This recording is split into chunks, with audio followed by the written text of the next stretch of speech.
재난이라는 거, 환란이라는 거, 그거는 결국 여기서는 다루지 않고 그 제일 중요한 하나님 나라.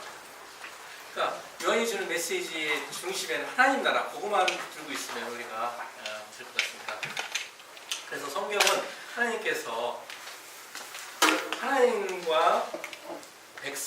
백성과 맺은 언약을 어떻게 보존해오는가, 그걸 역사하는 거죠. 그러니까 언약이 어떻게 보존해오는가. 왜냐하면 언약의 역사를 그냥 말하시는데 성경은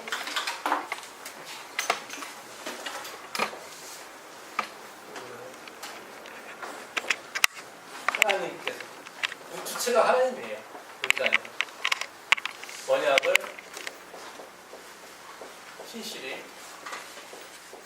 지킨 역사는요. 언약을 신실히. 이스라엘 백성들은 언약을 파괴했죠. 하나님은 아브라함하고 언약 맺을 때 홀로 지나가셨고, 아브라함 잠들었고 동물을 쫓아갔을 때 홀로 지키겠다는 것을 벌써 예언적으로 보여주는 거죠. 그렇게.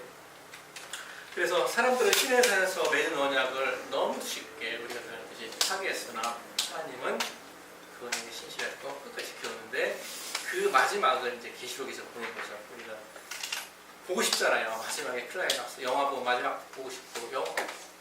그래서 우리 역사가 어떻게 끝날 것인가, 이 역사가 어떻게 끝날 것인가를 계시록에서 보고 싶다 이거죠. 요한시대 유대인들이 느끼는 감정은 성전이 무너지고 이제 끝났구나. 분명히 예수님께서 오셔서 메시아라고 해갔는데 분명히 가시고 성전은 무너지고 어디 바라볼 데도 없고 그랬을 때 그들의 마음속에, 물론 이스라엘 사람들에게 주는 거지만은 나중에 접붙임받은 우리에게도 같은 메시지가 오는 건데, 그 메시지가 뭐냐면은 소망이 있다. 하나님께서 내가 세우겠다. 니들이 힘으로 되는 것도 아니고 능으로 되는 것도 아니고 영으로 된다. 나의 영으로 된다는 스가랴 말씀 있지 않습니까? 그게 여기서도 진주로서 작용하는 거죠. 그래서 하나님께서 주는 메시지가 내가 한다. 내가 하나님 나라를 세운다. 제 메시지입니다. 그래서 그 소망의 메시지에는 부활이 있는데, 그쵸? 부활이 있는데, 제가 언뜻 제가 부활을 이렇게 읽다가 고린도전서 15장이에요. 이 보코비츠라는 사람이 부활에는 순서가 없다 이런 식으로 얘기했는데, 고린도 15장 한번 보세요. 그 부활에는 순서가 있습니다. 그래서 천열매라고 하는데, 실제로 뭐 천열매에서 어떻게 되느냐 그것도 중요하지만은 제가 곰곰이 생각해보니까 부활의 주제가 뭡니까? 부활에 이르는 사망권세를 이긴 거잖아요. 부활 때 가장 중요한 것은 우리가 부활체 있는 것도 중요하지만 부활의 가장 중요한 것은 사망 권세를 이긴 거죠.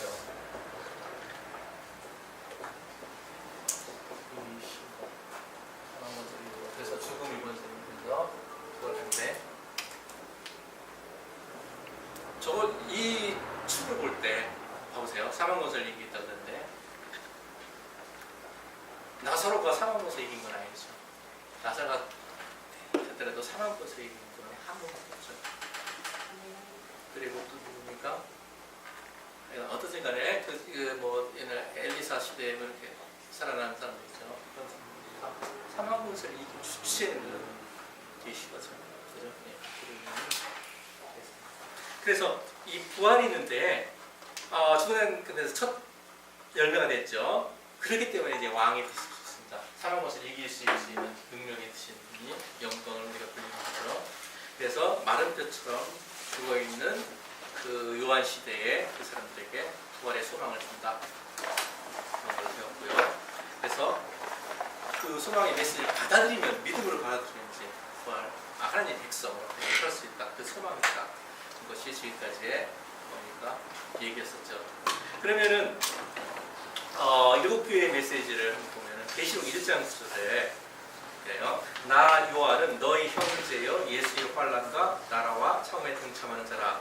하나님의 말씀과 예수를 증언하였으므로 말미암아 반모라는 섬에 있었더니 요한에게 있어서 교회가 어떤 의미일까요? 정말 그가 생각하는 교회는 뭔가를 보겠습니다.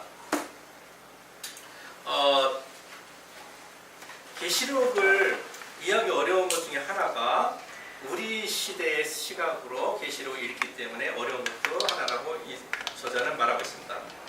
그래서 현대 교회하고 교회란 말하고 이 교회란 말하고 똑같으니까 이렇게 생각하는데 실제로 1세기에 있어서 교회는 이런 교회가 아니겠죠. 이 저자가 말하는 이 저자가 유태인이어서 그런지 몰라도 교회라는 거는 신하고 회당이라는 모습에서 벗어나지 않았다는 얘기죠. 그래서 역사적으로 한번 찾아보는 겁니다. 그래서 1세기에 요한 앞에 회중이라고 하면은 그때 예수님을 따르는 사람들은 어떤 모습을 하고 있을까? 여러분들 거기 표가 있는데요. 그래서 진정한 교회가 뭐냐? 요한이 생각하는 교회가 뭐냐면은 1세기 믿는 자들은 모두 이기 때문에 그들이 복음을 전하고 공동체를 이룰 때 가르치던 것은 토라였고 그 토라를 중심으로 모인 그죠 무리들을 다음같이 이제 용어가 나오는데 물론 이스라엘이다. 이스라엘이라는 것을 떠난 적이 없어요. 그래서 이스라엘은 제일 먼저 나오는 겁니다. 이스라엘은 하나님께서 그 나라라고 딱 세우 그 시내산에서 이제 이스라엘을 나라를 했는데 그때는 이스라엘 안 했던데도 그 후로 변한 적이 없어요. 뭐 교회를 불리든 뭐를 불리든 이거 말하는 겁니다. 그 다음에 이제 모임, 집회란 말이 있고 영어는 어셈블리네요. 콩그리게이션으로 될 때는 모임이나 회중 비슷한 거죠. 어셈블리하고 콩그리게이션이 뭐냐 차이를 말한다면은 이 자체를 보는 게 아니라 성경 본문에 가서 찾을 수밖에 없는 거죠. 사실 어셈블리나 콩그리게이션이나 우리 단어에서는 구분할 수가 없어요. 성경 본문에 가서 이거는 그런 뜻을 쓰였구나 이렇게 하는데 어셈블리는 40번 정도 나오고 콩그리게이션은 100번 정도 나오네요. 그 다음에 이제 신약에 오면 처치 교회라는 말이 나오는데 이 말은 별로 보통 에클레시아라고 하는데 실제로는 시나고그라 더 가깝다는 얘기죠. 그래서 크게 그래서 어셈블리는 히브리어로 카할이라고 하는데 카할이 부름받은 자들이라는 뜻이고 콩그리게이션은 에다 승인에서 나온 말인데 이렇게 딱 1대1로 대응되는 건 아니고요. 되게 이런 의미에서 나왔는데 결국은 이게 이스라엘 앞 위에 있지 않습니까? 이스라엘하고 연합되는 그거 뜻 하나라는 뜻입니다. 그죠? 여기 있는데 그래서 하나님의 언약 안에 있는 백성이 첫 번째 이름 이스라엘이었습니다. 그죠? 이스라엘을 불렀고 그런데 이스라엘은 하나님과 언약을 맺은 사람인데 이것은 성경 구절에서 뭐 교회라 불리든 모임이라 부르든 뭐 칼이라 부르든 에다라 불리든 변함이 없다는 얘기죠. 역사 제대로 모든 세계에서 이스라엘 극 하나 저 이스라엘 어떻게 불렸던지 그래서 칼을 한번 보겠습니다. 로마서 11장에서 사도 바울은 이방 성도들이 이스라엘 가운데 붙인 자들이라고 말하고 있는데 이게 여기에서 칼이라는 의미가 나오는 거죠. 접붙임 받은 자들 모임. 그래서 이 카할은 히브리어는 안 썼는데요. 모세오경에 한 40번 정도 등장하는데 뜻이 거룩한 성에 모여라 그렇게 할 때 나오는 말이라고 합니다. 그래서 뜻은 위에 표에 있듯이 하나님과 언약을 맺은 자들 혹은 부름을 받은 자들이 함께 모이는 것 그런 뜻이라고 합니다. 그래서 이를 어셈블리로 번역했는데 여기에는 그냥 어셈블리는 국회도 뜻이 어셈블리라고 하잖아요. 국회. 그래서 모임 그리고 뭐 기계 조합한 것도 어셈블리라고 하잖아요. 그런데 그렇게 해서 번역해서 놓치는 뜻이 하나 있는데 그게 그냥 뭐냐면 부름받았다는 얘기입니다. 저기 표에 보면 칼에 부름받이 있죠. 이거하고 그냥 모임과는 완전 틀리죠. 부름받아서 나온 사람들이라는 것을 합니다. 그러면 그걸 우리 상황에 어떻게 적용시켰어 했냐면 지금 디아스포라로 다 흩어져 있다가 부름받아서 이렇게 모이는 예루살렘에 모이는 그런 이미지를 여러분들 연상시키면 되겠습니다. 그래서 열방 가운데 나라들 가운데 흩어져 있다가 부르심 갖고 나온 사람들이 칼이에요. 칼은 이란 뜻은 흩어져 있다가 있다가 10대가 되어서 계시가 열리죠. 부르심을 받고 모인 사람들. 이렇게 정리하면 되겠네요.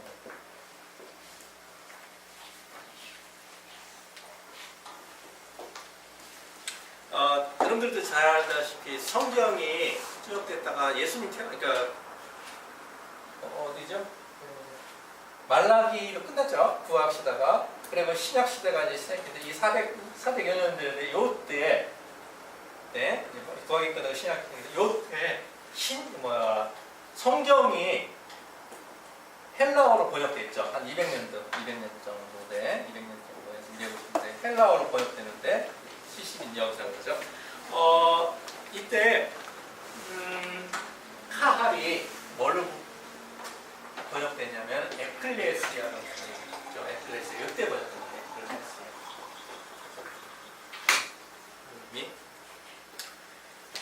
그러면은 에크가 바랍니다. 에클레시아가 에크가 나오다. 레시아 부르다 그런 뜻이랍니다. 그래갖고 본다면 부름 받은 자들, 부름 받기 위해서 나온 자들이니까 거의 정확한 거죠. 헬라어 부름 받아서 나온 자들. 그래서 이스라엘, 히브리, 카할 같은 의미라는 거죠. 또 이제 회중을 말하는 게 에다, 커뮤니케이션 이걸 보면은 이 말은 증인하다, 증거하다, 그죠? 예. 그런데 이게 바로 시나고그라고 합니다. 여기서는 여기 나오지 않았죠. 그래서 시나고그가 증인 있다고 하는 겁니다. 그럼 여기서 중요한 건 뭐냐면은 이 회당을 커뮤니케이션을 회당으로 번역했는데 이걸 시나고그라고 하면은 시나고그란 말은 우리는 보통 유대인만을 위한 장소를 알고 있잖아요. 실제로 근데 어를 따져보면 헬라어로 합니다. 시나고그. 그렇죠? 그 시나고그라는 건 함께 모여들다. 여러분들의 우리도 시나고그 어디가나 유대인 회당 있죠. 회당. 이게 어원을 따져보면 오히려 헬라어에서 왔다. 헬라어 어원. 함께 모여들다. 그래서 우리 성경에서는 하나님의 언약을 백성을 부를 때 이스라엘이라고 부르기도 하고 카레라고 부르기도 하고 에다라고 부르기도 하고 결국 같은데 어디를 가느냐면 이스라엘이라는 얘기죠. 이스라엘이라는 겁니다. 그래서 다시 말합니다. 하나님의 언약을 맺은 백성을 이스라엘, 카할, 에다, 시나고그, 에클레시아, 처치 뭐 다 똑같은 얘기예요. 그런데 이제 신약에 들어왔죠. 신약에 들어와서 이제 서신서가 쓰여지면서 이제 하나님 이제 신약에서 이제 교회가 그야말로 가시적인 교회가 형성돼 있잖아요. 이제 나라가 아니라 이제 가시적인 교회가 있는데 언약의 공동체가 이제 교회라고 불렀죠. 교회라고 불렀는데 한 70번 정도 발견되는데 이 단어를 다시 에클레시아라는 말을 쓰고 그런데 에클레시아라는 말을 썼을 때 우리로 말하자면 지금 우리하고 영어하고 혼합되고 있죠. 그래서 뭐라고 했을 때 우리가 뭐 러브 했을 때도 우리나라의 사랑을 얘기해줘. 미국식 사랑을 얘기해줘. 우리가 러브라는 말을 다 들었을 때 우리 한국식으로 러브를 생각하지 러브라는 단어를 썼다고 미국식으로 생각하는 건 아니잖아요. 이 저자가 말하듯이 에클레시아라는 단어를 썼더라도 그때 1세기의 유대인들은 히브리어의 카를 생각하고 있었지 우리가 말하는 이런 교회를 말하는 건 아니었다고 말하고 있습니다. 그래서 우리 사실 사고가 더 중요하잖아요. 물론 언어가 사고를 지배한다는 말이 있습니다. 그렇지만은 우리가 먼저 형성된 사고에서 있을 때는 그 번역했더라도 원래의 그 사고 체계는 유지될 수 있겠다고 했습니다. 그래서 에클레시아라는 단어를 사용했을 때 바울이 그냐면 하나님과 언약을 맺은 공동체 이게 중요합니다. 항상 이스라엘은 이렇게 생각합니다. 이스라엘이 뭐냐?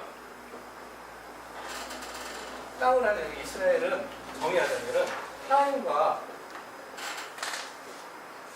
언약을 맺은 공동체. 그렇죠? 그러니까 언약을 맺는다 그랬으니까 혈통적으로 나지 않았다는 게 여기서 들어갈 수가 있습니다. 그래서 우리가 적두심 받아가지고 이스라엘과 전혀 피가 섞이지 않았더라도 이스라엘을 불릴 수 있는 근거를 여기서 혹시 발견할지 모르겠습니다. 예.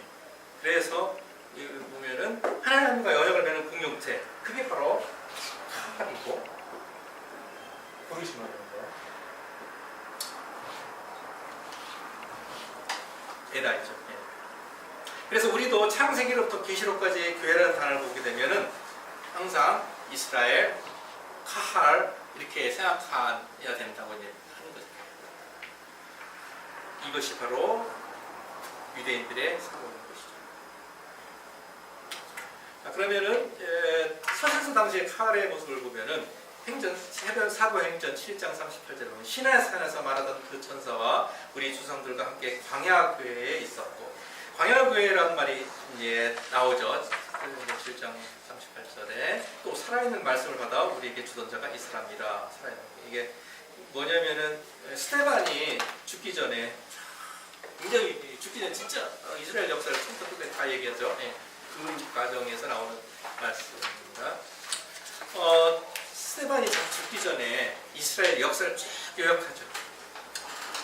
하나님, 그게 주제가 뭐냐면 뭘 얘기하려고 하냐면 쭉 하는데 하나님의 언약 안에서 태어난 생성된 백성, 형성된 백성, 하나님의 언약을 맺은 백성들을 얘기하는 겁니다. 스데반이 여기에서 에클라시아가 나온답니다. 에클라시아인데 하나님과 언약을 맺은 백성을 표현해서 그것을 광야에서 부르심을 받은 자들. 그러니까 광야가 어디입니까? 시내산 그거죠. 네, 거기에서 이미 교회가 우리 배웠을 겁니다. 김 목사님한테 많이 배웠을 텐데 실제 거기서 교회가 형성됐다는 것을. 그래서 광야 교회라고 실제로 나오잖아요. 이게 광야 교회라고 번역되어 있잖아요. 이스라엘의 교회와 동일한 관계에서 이야기합니다. 여기서 광야 교회라고 말하는 것은 이스라엘은 교회와 동일한 관계. 대체때 이게 아니라 그래서 스데반이 교회가 광야 안에 있었다고 말할 때 하나님 공동체 혹은 하나님의 부르심을 받은 자들이 이 광야 교회에 있었다는 것을 말하고 있는 거죠. 그리고 이제 야고보서에 여기 있는데 내 형제들아 영광하는 우리 주 예수 그리스도에 대한 믿음을 너희가 가졌으니 사람을 차별하여 대하지 말라. 만일 너희 해당에 금가락지를 끼고 아름다운 옷을 입은 사람이 들어오고 또 남루한 옷을 입은 가난한 사람이 들어올 때에 이런 식으로 야고보가 우리에게 이제 차별하지 말라는 어떤 표현을 할 때 여기서 회당이 시나고그를 말하는 거죠. 우리가 시나고그 하는 건데 이 단어를 회당이라는 걸 사용하는 걸 볼 때 1세기 당시에 그때 유대인들이나 혹은 예수님을 믿는 사람들은 언약의 공동체가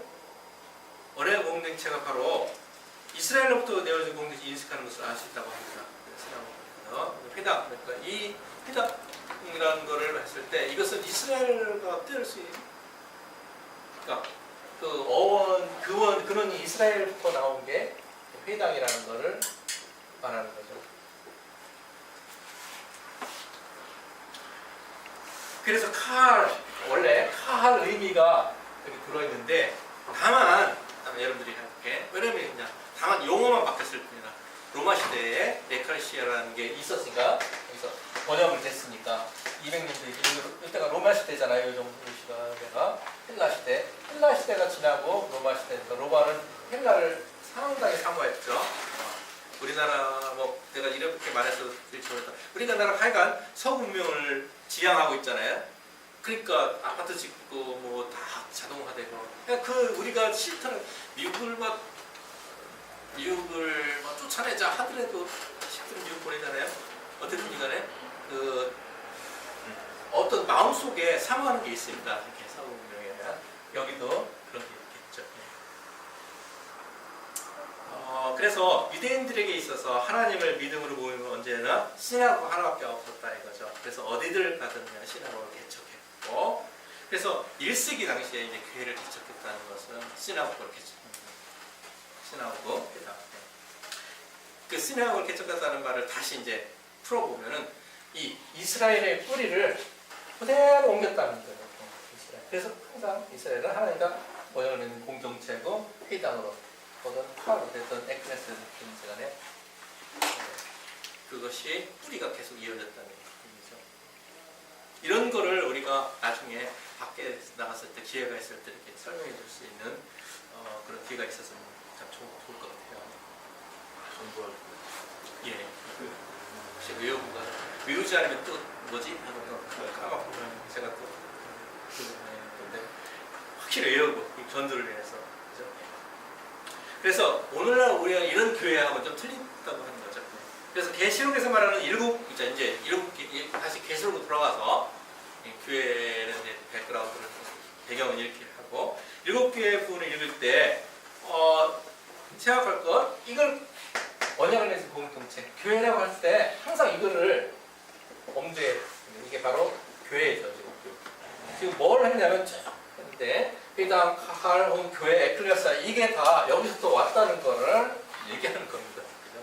그래서 7교회를 읽을 때 뭐 에베소 교회로부터 라오디게아 교회까지 7개가 쭉 나오는데 그 교회를 읽을 때도 항상 유대인 회당을 머릿속에 갖고 그 기반으로 그 토대로 그 맥락에서 이해가 된다는 거죠. 그럼 예수님께서 말씀하시는 교회는 내가 반석의 교회를 세우리라 마태복음 16장에서 나오죠. 이게 가이사라 빌립보 저번에 헤롯 빌립 나왔었죠. 네, 빌립 헤롯 대왕 예수님 시대에 그 아주 잔악한 그 헤롯 대왕 아들이 4개 있었는데 헤롯 대왕을 죽고 분열됐다고 합니다. 이게 그래서 북쪽장으로 이제 빌립이 이제 분할 받았는데 그래서 이름을 시저 영어로 말하면 시저 가이사가 시저잖아요. 케사르 빌립보 그래서 이름을 붙였는데 이 마태복음에서 16장에서 이걸 하는데 마태가 이 지명을 언급한 건 이유가 있다고 했습니다.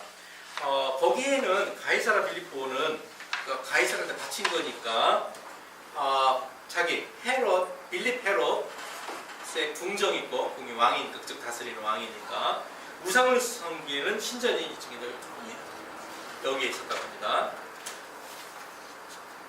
그리고 그가 거기에서 이스라엘 왕이라고 불렀던 거죠. 그런 상황에서 예수님께서 내가 지금 이 상황이 뭐냐면 베드로야 사람들이 나를 누구라고 하냐 그러면 뭐라고 하느냐 그럴 때 주는 사람 너는 뭐라고 생각하냐 주는 사람을 하나님의 아들이라고 하는 거죠. 그리스도의 살아계시는 하나님 아들이라고 하니까 그렇구나 내가 너에게 반석 위에 교회를 세우리라 여기잖아요. 이거 말하는 건가? 근데 이거를 이분은 튀겨서 설명해요. 뭐냐면은 베드로 위에서 하는 게 아니라 하나님 나라를 바로 칼을 세우는 것 같고 그 메시아에 칼을 세겠다는 겁니다. 메시아가 세중위에서 칼을 세겠다는데 여기에서 돌멩이가 반석이 우리는 베드로니까 피터니까 돌멩이가 베드로라고 카톨릭이 한다고 그랬잖아요. 그게 아니라 이 가이사라 지방에 돌이 있다고 합니다. 엄청나게 큰 돌. 그 돌에 비교해서 나는 저 돌에 있는 왕국. 지금 상황이 어떻게 됐어요? 그 지역에서 자 봐라. 저기에 빌립 왕의 왕궁이 있지 않느냐. 이스라엘 쟤들이 다스리겠다. 그렇지만 나는 저 반석이 아니라 돌멩이 아니라 믿음이 반석 위에 하나님 나라를 세우겠다. 그렇게 이분을 해석하고 있어요. 조금 틀리죠. 예. 어떻든 간에 이분이 말하기를 나중에 이제 책을 읽어보면 질문이 들어옵니다. 우리가 어떤 청중이 이분한테 질문하는 거예요. 우리가 뭐라는 건 베드로의 고백 위에 교회를 세우는 게 아니겠습니까? 우리가 듣듯이 다 그렇게 하잖아요. 근데 그렇게 설명할 수 있습니다. 근데 그게 틀린 건 아닙니다. 제가 그러니까 제가 아니라 그 보코비치라는 분이 새로운 시각으로 이 상황을 바라볼 수 있도록 제시하는 것이 누가 이렇게 틀린 거, 그러니까 이세인 사고로 말하는 거겠죠. 네가 틀렸다, 내가 맞다 이런 게 아니라 이렇게 해석할 수 있다. 그래서 하나님 나라가 바로 하나님 나라가 되는 거죠. 하나님 나라. 이거 좋은 해석인 것 같아요. 하나님 나라는 이렇게 오는 게 아니라 하나님과 언약을 맺는 공동체가 형성된 게 하나님 나라. 네, 그렇죠. 백성이 제대로 설 때 하나님 나라가 너희 안에 임한다 말하고 일맥상통하기도 하고 괜찮아요. 이 눈이 여러 가지 이렇게 수긍이 안 가는 부분도 있지만 굉장히 우리에게 많은 새로운 것을 가르쳐 주는 것 같아요. 그리고 복음적인 것. 어떠든 간에 시온에 세운 이사야 보면은 그러므로 주여와께서 이같이 이르시되 보라 내가 한도를 시온에 두어 기초를 삼았노니 이거 시편에도 인용되죠. 곧 시원한 돌이요 귀하고 견고한 기초돌이라 그것을 믿는 이는 다급하게 되지 아니하리로다. 여기서 시온에 세운 기초돌이 예수와 그분 차인데 그 돌 위에다가 하나님 나라 이거예요. 하나님 나라가 칼입니다. 이스라엘 하나님 나라고 그죠? 이스라엘이 하나님 나라고 칼이 하나님 나라잖아요. 거기에서 잘하고 하겠다는데 여기서 미완료죠. 히브리어는 시제가 두 개밖에 없죠. 완료형하고 미완료형. 그래서 이렇게 구분해 갖고 이렇게 봐야 되는데 미완료형이라는 건 뭡니까? 계속해서 안 끝나는 거잖아요. 계속해서 지어가겠다. 지금부터 내가 이 공동체를 누가 이겼다? 하나님께서 예수님께서 지어가겠다. 이거를 말하고 있습니다. 그래서 예수님께서 그러면 요한을 앞에 두시고 제자들에게 한 말씀을 이제 요약해 보면은 너희들은 고대로부터 이 이스라엘 공동체의 일원이다. 이스라엘은 카알이고 그래서 카알을 이집트로부터 불러나오게 했고 그 카알을 광야를 지날 때 내가 그들과 함께 있었고 그들과 마실 수 있는 생명수 흘리는 바위가 되었었죠. 그죠? 바위가 되죠. 그래서 근데 이 일을 나는 계속할 것이다. 그리고 너희가 지금 저 궁전을 보고 있잖아요. 헤롯 궁전을 있지만 제가 왕이 아니라 내가 왕이 바로 내 것이다. 이런 메시지를 준다고 합니다. 굉장히 이거는 뭐 어떻게 생각하면 억지로 끌어놨다고 할 수 있겠지만은 하나님께서는 이렇게 해석을 주시고서 감사해야 될 것 같습니다. 그래서 로마 제국 안에서 로마를 찬양하는 그 시리아 지방의 헤롯이 아니라 내가 하늘 보좌에 앉을 왕이라는 메시지를 하고 그걸 이렇게 끌어내는 것 같습니다. 그러면 예수님께서 새로운 메시아 운동을 일으키는 걸까요? 아니죠. 고대 이스라엘, 옛날 이스라엘, 하나님 백성들, 고대 이스라엘에서 나온 그 양떼들과 계속하겠다. 그러니까 우리가 자꾸 밖에 교회를 보는데 아브라함과 언약을 맺었던 그것도 출발하는 거잖아요. 그래서 심해상 그 계약도 출발하는데 그게 계속 흘러나와갖고 끝날 때까지 계속 끝날 때까지 변하지 않는다는 걸 지금 보여주고 있는 거예요. 그래서 제자들이 이제 교회란 말을 들었음에도 불구하고 그들은 이해를 어떻게 했냐면은 이스라엘하고 연결되어 있구나 이어진 거구나 이해할 수 있겠다 하는 거죠.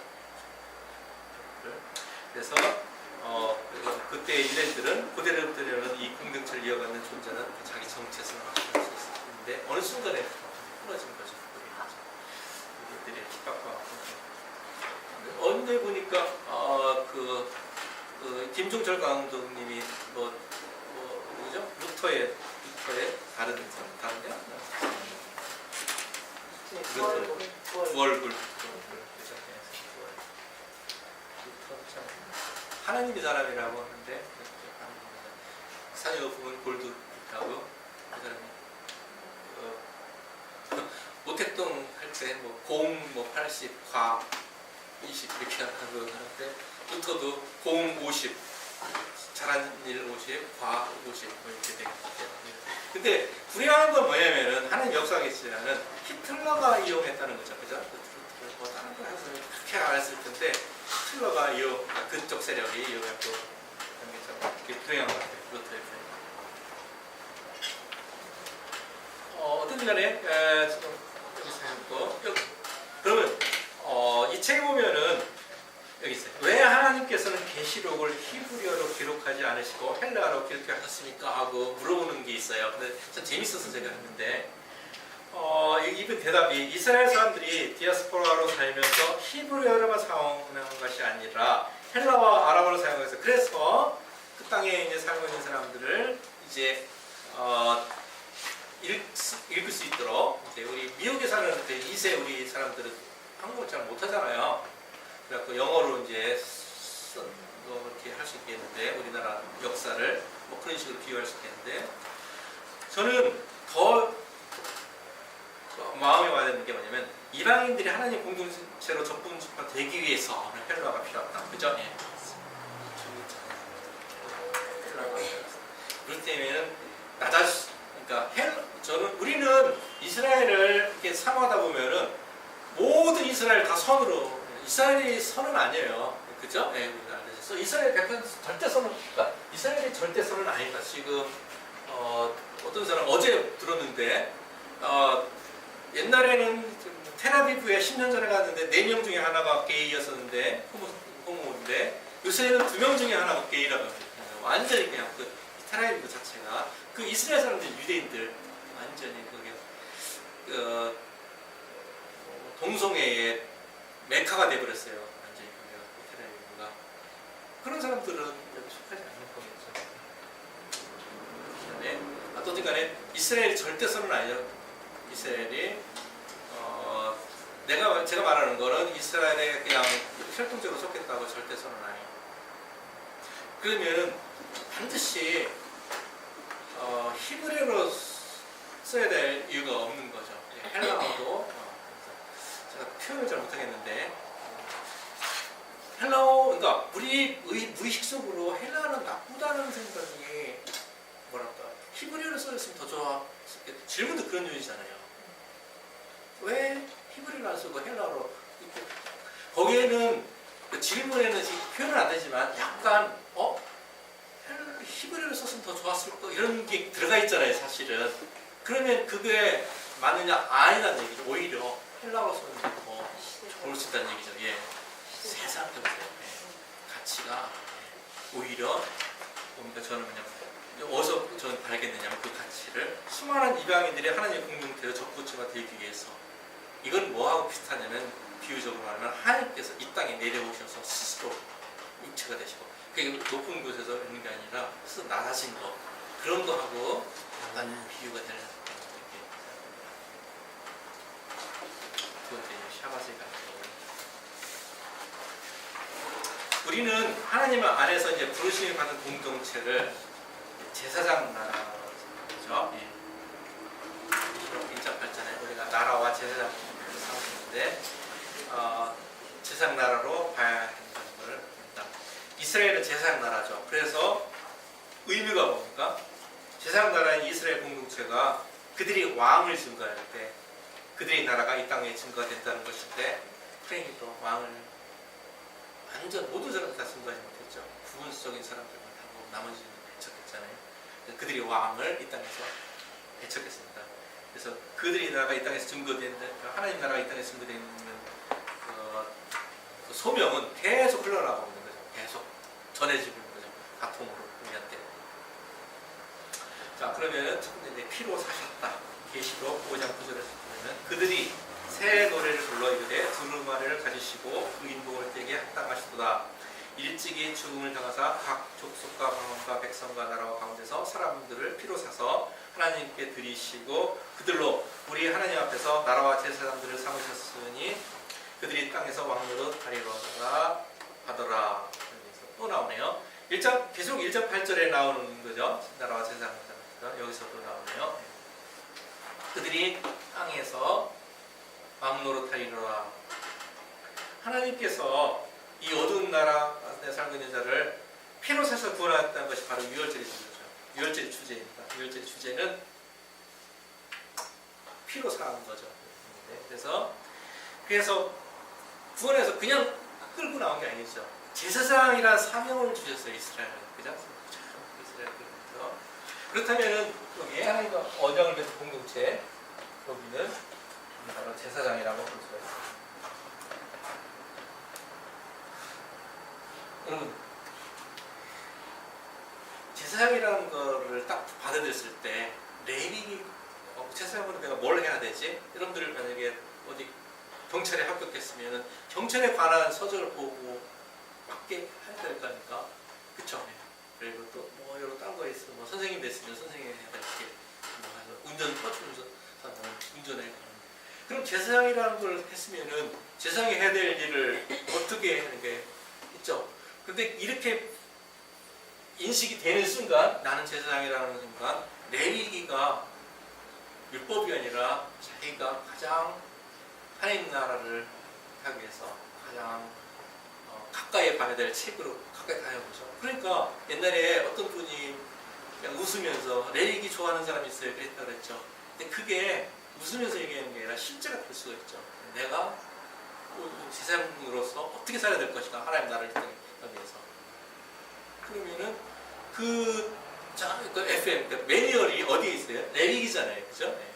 레위기를 매일 어쩌면은 이스라엘 유대인들이 레위기를 제일 먼저 왜 암송하게 했다는 게 그냥 한 게 아니라 하나님의 역사가 있는 것 같기도 하고, 아니면 하여간 현인들을 통해서 뛰어난 랍비들을 통해서 한 역사가 있대요. 레위기를 참 잘하는 게 우리가 제사장이다. 그거를 자기도 알지. 부지식 간에 그렇게 하는 것이 아닌가 생각하게 됩니다. 어쨌든 간에 이스라엘에게 제사장이라는 사명을 맡게 하셨는데, 그들을 통해서 하나님께서 우리를 값주고 사셨다는 이 계시가 이 값주고 사셨던 계시가 모든 열방 중에 흘러나가야 되는데, 강이 이렇게 생명수처럼 이렇게 강이 흘렀다고 해서 모든 한다고 했었잖아요. 창세기에 우리 배울 때 했잖아요. 강이 흘러갔듯이 그 생명수 계시가 흘러가야 되는데 흘러가지 않죠. 우리를 통해서라도 흘러가야 합니다. 그래서 모르는 나와 백성들이 이스라엘과 연합하여서 이스라엘이 가지고 있던 그 제사장의 직분과 사명을 그대로 행하는 것이 우리가 계시록에서 보는 거죠. 그래서 5장 10절에 보면은 우리가 이 땅에서 왕노릇 한다고 하는 건 뭐냐면은 언약의 공동체들이 그대로 이스라엘과 연합하고 나서 이스라엘과 연합하고 나서 그리고 그들 나라가 세상이 된다는 말씀이 한 번 나오는 게 아니죠. 계속 1장부터 나오는데, 그거는 공동체라는 게 참 계속 강조되는데, 그래서 이게 바로 지금 우리가 뭘 배우고 하는 거냐면 7개의 보내는 메시지를 지금 배우고 있는 거잖아요. 그게 어떻게 적용되냐는데 이 사람이 풀어놓은 거죠. 그럼 7개 교회에다 언약의 공동체들이 이제 에베소부터 라오디아까지 7개 공동체가 있는데, 거기다가 이제 메시지 주는데, 이런 공동체 사명받은 거, 제사장 직분 전하는 게 중요하다 이거죠. 미리 말씀드리면 하나, 이 세상 모든 거는 우리 하나님 백성의 책임입니다. 그렇잖아요. 생각해보세요. 이 모든 게 하나님 나라잖아요, 그죠? 하나님 직분. 근데 그렇게 만약에 저렇게 막 살인이 일어나고 막 뭐가 일어나고 한 건 우리 책임이라는 걸 그냥 그 스티커에 내 책임이다, 그거 더 기쁜 의미가 있는 건지도 모르겠어요. 그래서 더 기쁜 의미, 그냥 내 잘못인가 하고 그냥 뭐 하고 그렇게 넘어가는 게 아니라, 진짜 하나님, 이게 이 땅이 하나님 나라라고 생각하면, 우리가 하나님 백성이라고 하면 잘 생각해보세요. 우리 가정에서, 내가 지금 사는 아파트에서 뭐 누르시는 제 책임이잖아요, 그잖아요. 그거 같은 개념으로 어쩌면 해야 될지 모르겠습니다. 그래서 그런 의미로서 이제 보고자 하는 건데, 이분이 우리 책임이다. 주의날 봅시다. 주의날이 우리 오늘이죠. 샤밧인데, 어떤 분이 진짜 제가 메시지를 이렇게 듣고 있는데 너무 그냥 하나님으로부터 계시를 받고 복음적이고, 그래서 저는 만약에 듣는다면 그분만 메시지만 이렇게 계속 듣거든요. 별로 알려진 부분은 아니에요. 근데 이런 말을 하더라고요.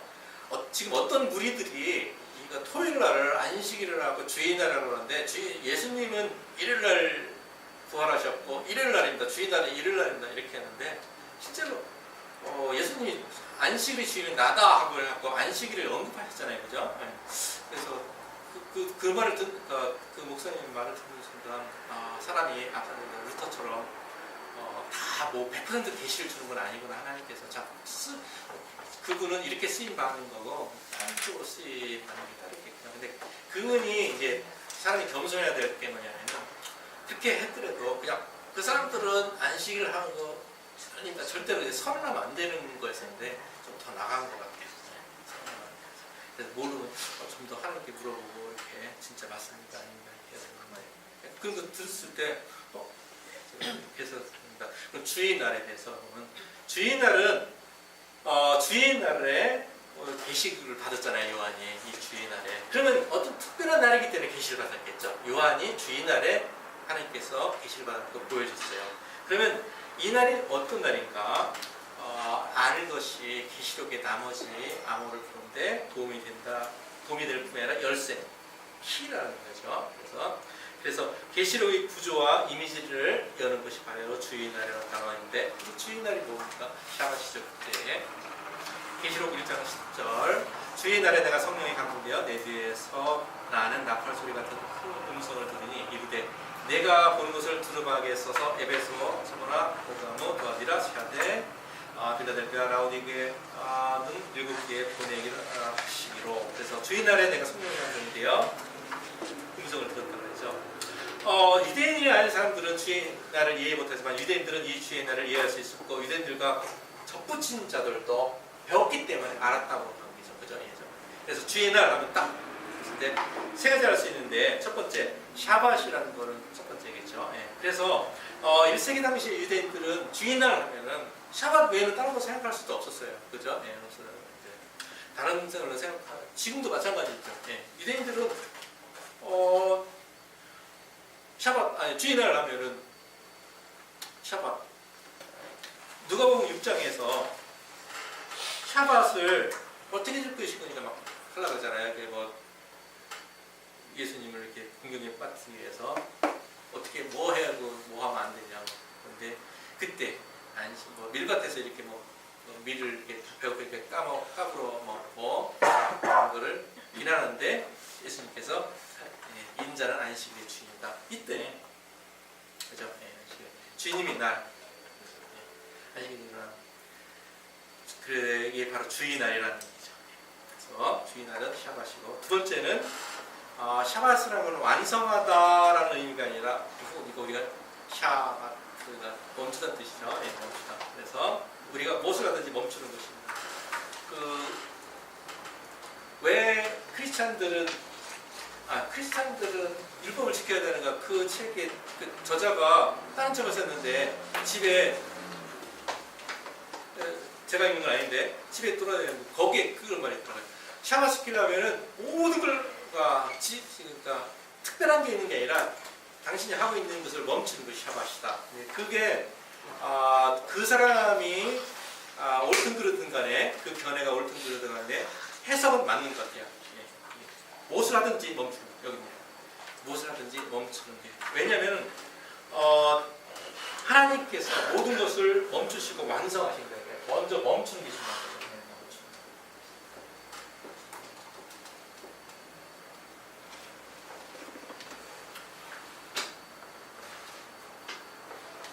하나님은 참 이렇게 보세요. 아합이라는 사람이 있었죠. 좋은 사람 아니죠. 아합 왕이. 이스라엘 왕들은 다 나빴지만 아합 왕이 특별히 이스라엘. 근데 아합 왕이 회개함으로 들었잖아요. 그러니까 회개하는 거는 하나님은 어떤 뭐라고 말해야 되나?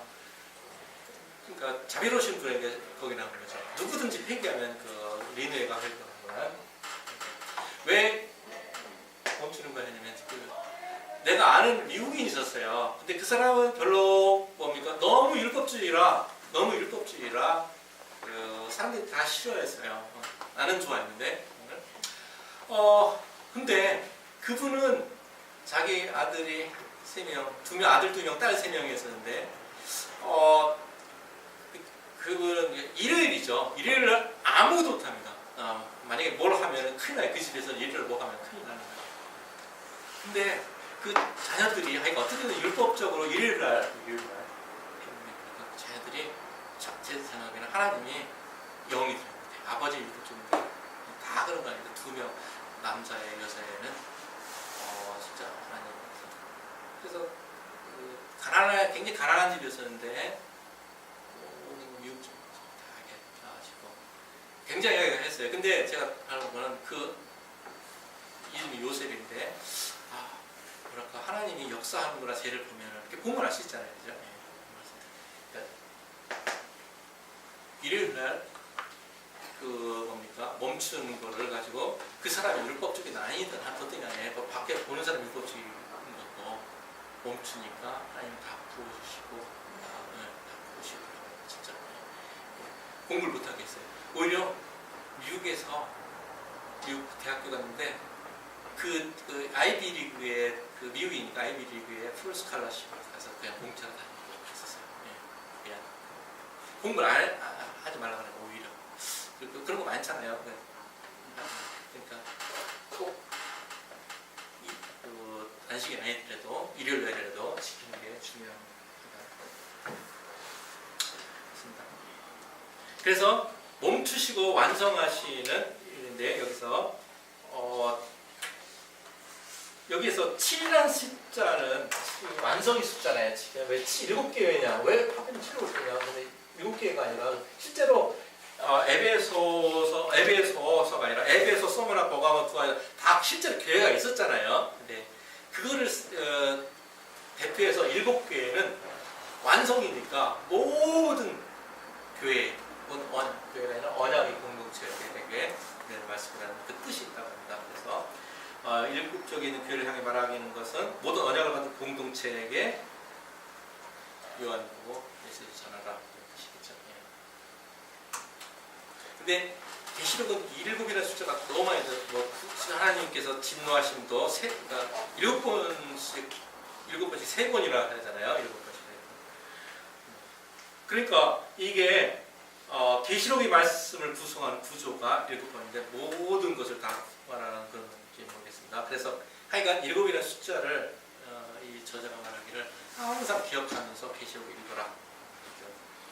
그래서 7가지 하나님의 분노가 3번 이 땅에 부어지며 그 진노의 대접이 7이라는 숫자가 연결되어 있는데 그러면 이 땅에 완결되는 왜냐면 하나님의 진도가 심판이 있어야지만 그죠 정결하게 되잖아요. 그죠? 예. 사실 여러분들 이런 말 있잖아요. 어떤 사람이 붙잡히면 이제 후련합니다. 그죠? 예. 그 사람은 법의 심판을 받고 나면 후련하다 그러잖아요. 그죠? 예. 종교를 맺어야 되죠. 종교를 맺지 않으면 계속 진행되잖아요. 그게 뭐냐면 뭘 말씀드리냐면 이 땅에서 지금 하나님 나라를 언약을 깼던 그런 게 진노가 분명히 부어져야 되는데 심판이 있어야 되는데 그것이 샤밧 7.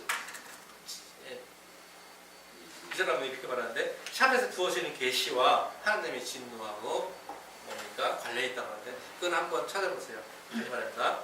이 땅에서 완결되는 하나님의 진도가 있죠. 7번의 뭐 나팔소리라든가 뭐 대접이 있는데 3번 있는데 그거하고 샤밧에 부어지는 계시하고 관련이 있다고 하는데 무슨 얘기냐면 계시록의 모든 계시가 7번째 날 샤밧에 주어진다는 계시다 이렇게 말하는데 그냥 막 딱 들어오진 않아요. 제가 그러니까 샤밧이라는 건 멈춘다, 완전하다 그런 거하고 한 건데 좀 생각할 문제가 그래서 내가 적어봤는데 그래서 우리가 계시록을 샤밧에 주어진 계시라는 걸 이해할 때 나머지 모든 계시를 알게 될 것이라는데 그렇게 합시다. 이 사람 말을 나갑시다. 이해됐는지. 출애굽기 31장에 보면은 시내산에서 이제 샤밧이 이스라엘에게 언약을 썼던 것을 하는데 출애굽기 31장에서 이제 영원시킬 나의 규례라 하고 했잖아요. 그게 시내산 규약의 징표가 샤밧이라고 했었잖아요. 그래서 이 땅에 임하는 하나님 나라가 어떻게 완성되는지를 우리가 계시록에서 볼 때 이 샤밧과 주민 나라가 연결이 된다고 하는데 유대인들에게는 이 모든 것이 자연스럽게 연결된다고 합니다. 우리가 유대인이 아니라서 잘 모르겠지만 여러분들은 될지 모르겠지만은 이 땅에서 계시록이 어떻게 하는 거하고 이 7이라는 걸 하면은 7이라는 걸 딱 듣는 순간 유대인들은 샤밧을 그냥 자연스러워 떠올리게 되나 봐요. 그건 뭐 어쩔 수 없는. 근데 모르겠습니다. 우리는 그렇게 되는 건지. 그래서 이 땅이 이만한 하나님 나라가 어떻게 완성되는 건지. 샤밧은 다 완성됐지, 끝났지, 멈췄지. 그거 하고 7이라는 숫자를 딱 들었을 때 유대인들이 그렇게 안다고 하는데 모르겠습니다. 그렇지만 하여튼 우리가 알아야 될 것은 유대인들은 샤밧을 통해서 하나님의 통치가 이 땅에 임하는 것을 선포합니다. 저는 이것만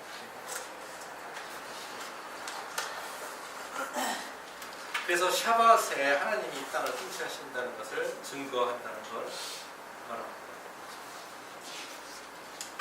그래서 샤밧에 이시야를 왕으로 선포합니다. 그래서 6일 동안에 청구 열심히 했다는 건 어두운 땅에서 이제 열심히 일하면 우리가 어두운 땅에서 BC 샤밧에 그러니까 붙여준다는 그런 뜻이겠습니다. 자, 그건 그렇고 이제 죄송한데 거기 샤밧의 뜻이 멈추다의 뜻도 있지만 그게 샤바가 일곱이라는 숫자고 일곱의 어원 자체가 언약하다, 7번 맹세하다의 뜻이 있잖아요. 맹세하다, 언약하다, 계약하다 이런 뜻이 있어서 어떻게 보면 샤밧을 이야기할 때마다 맹세했던 거, 또 언약했던 거, 계약했던 거를 계속해서 생각하게 하는 그런 기능이 샤밧 자체에 있다고 저도 생각을 했거든요. 네, 그래서 하나님께서 그 샤밧을 거룩하게 하시고 그리고 안식일을 지킴을 위해서 내가 너희를 거룩한 백성으로 하겠다라고 이제 창세기에 나오잖아요. 안식일을 지키고 너희가 거룩하게 하리라. 그래서 저도 그게 너무 좀 저 같은 경우는 좀 이해가 안 가는 게 왜 안식일을 지켜야 거룩해지지? 막 이랬는데 결국 안식일은 계약의 뜻이 있고 맹세의 뜻이 있어서 샤밧 때마다 하나님과 내가 계약한 것을 기억하게 하시고 내가 무엇을 계약했지? 이걸 계속해서 이제 리마인딩 하는 거죠. 그렇게 하다 보니까 결론적으로 샤밧은 이런 생각을 했어요. 맹세를 기억하게 하기 때문에 우리에게 축복이 될 수도 있지만 내가 맹세를 지키지 않으면 저주와 심판이 될 수 있구나. 그래서 하나님은 거룩하게 하시려고 기억하라고 7일마다 얘기하셨고 그래서 아까 요한계시록에서 아까 왜 이게 심판하는 거랑 이렇게 연결이 있는지 모르겠다 하셨는데 저는 이제 최근에 샤밧에 대해서 조금 이렇게 묵상을 하면서 어떻게 보면 그래서 요한계시록에 그런 심판 7 그 샤밧과 그게 이제 연결되는 게 아닌가. 저는 솔직히 그렇게 생각했는데 말씀을 들으면서 유대인들이 샤밧 7 하면 무조건 샤밧을 생각하고 요한계시록을 샤밧과 연결한다고 그래갖고 굉장히 놀랐거든요. 그래서 그런 의미에서도 좋은 말 잘 들었습니다. 예. 맞아요. 신발하고 좀 이렇게 이해가 되네요. 그렇게 보여줘요. 그러네요. 샤밧에 그런 뜻도 있고 그리고 그렇죠. 샤밧을 아까 말했듯이 언약을 깨트리고 분명히 언약을 깨트리고 맹세를 깨트린 거잖아요. 그것을 생각합니다.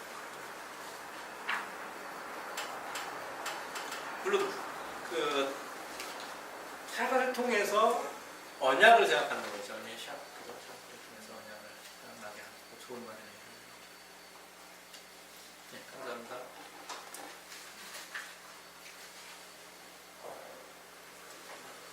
네, 그 맹세인데 그 연결돼서 샤밧에 그러니까 하나님이 이 세상을 통치한다는 것을 드러내는 거죠.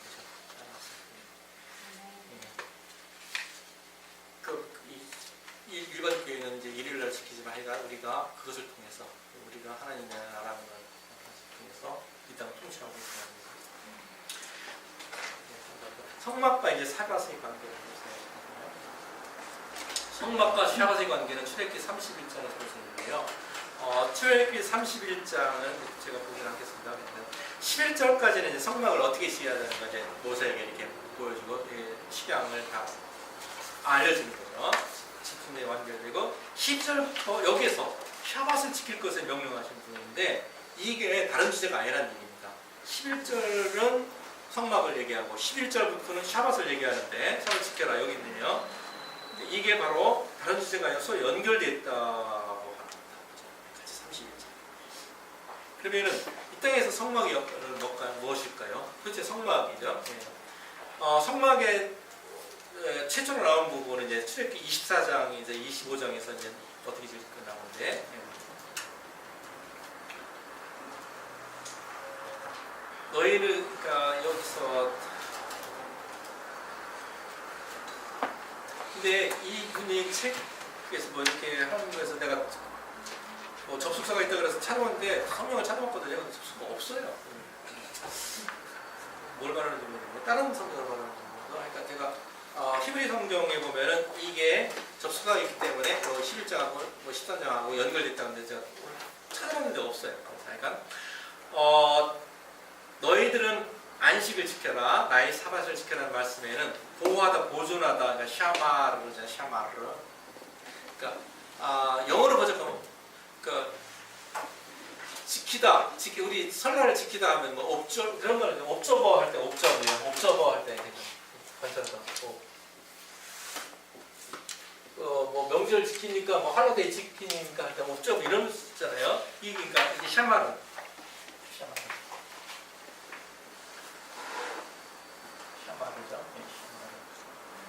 지키다는데 이것은 성막을 짓는 것을 다 하고 멈춰라, 너희가 하는 것을 멈춰라 이런 표현하고 합니다. 지켜라, 샤밧을 지켜라, 샤밧을 지켜라. 하나님께서 일주일 동안 성막을 지으라고 거룩한 말을 맡기시는데 일주일 동안 성막을 만들며 열심히 일하죠. 근데 샤밧은 그것을 멈추는 거죠.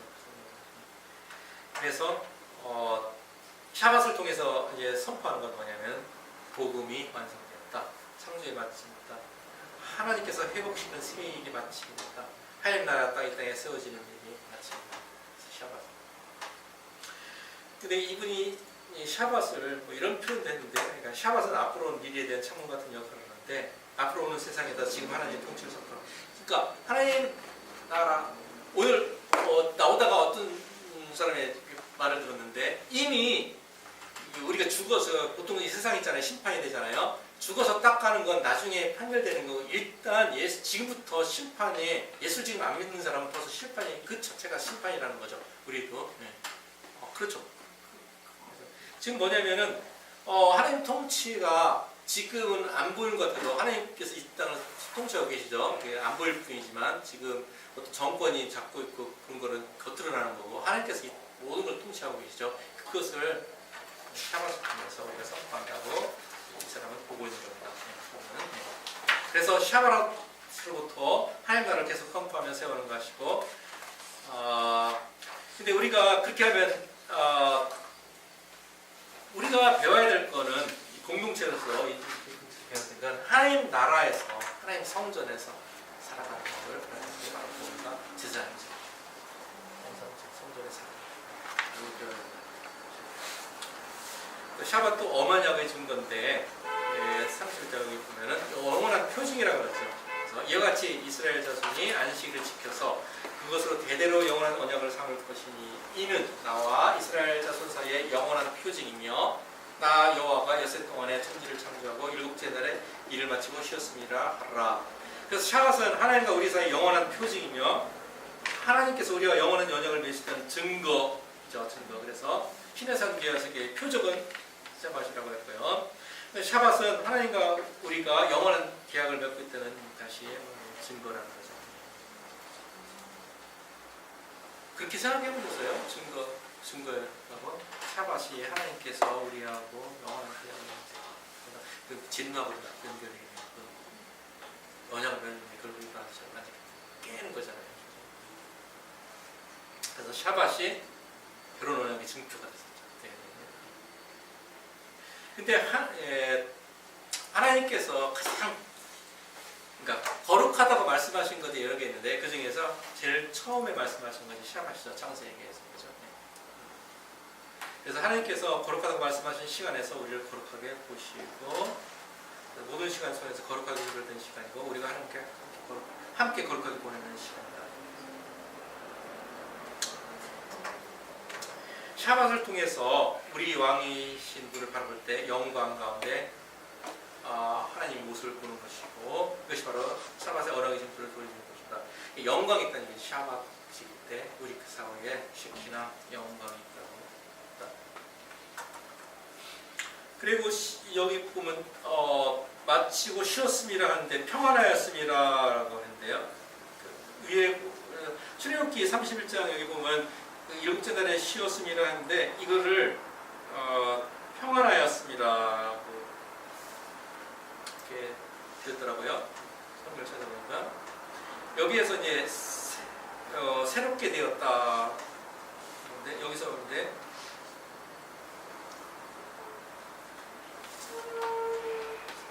여기는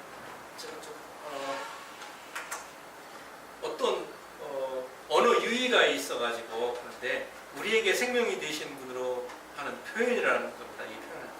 그러니까 평안하였습니다 하고 히브리어를 보면은 우리에게 생명이 되신 분 이렇게 표현을 할 수가 있다고. 근데 제가 찾아봤는데 노핏이 네페시라는 건 네페시는 있는데 노핏은 없어요. 그래서 어떤 중에 우리에게 생명이 되신 분 그게 마치고 쉬었습니다. 여기에서 그래서 하나님의 말씀이 생명이다, 하나님의 말씀이 육신이다는 표현을 여기서 발견할 수 있다고 하는데 저는 발견할 수 없었어요. 하여간 나중에 여러분들이 보실 때 보고 질문을 해봤는데 발견했습니다. 죄송하고요. 확실하게 된 못해서. 이제 세 번째 이제 일곱 교회를 향한 메시지. 이제 본문으로 돌아왔습니다. 지금은 이제 백그라운드라고 할 수 있어요. 그러면 일곱 교회를 향한 메시지가 있는데 이건 메시지는 아까 말했던 하나의 공동체로 된 신부에게 신부가 된 주의 백성들에게 하나님께서 말씀하시는 거죠. 네.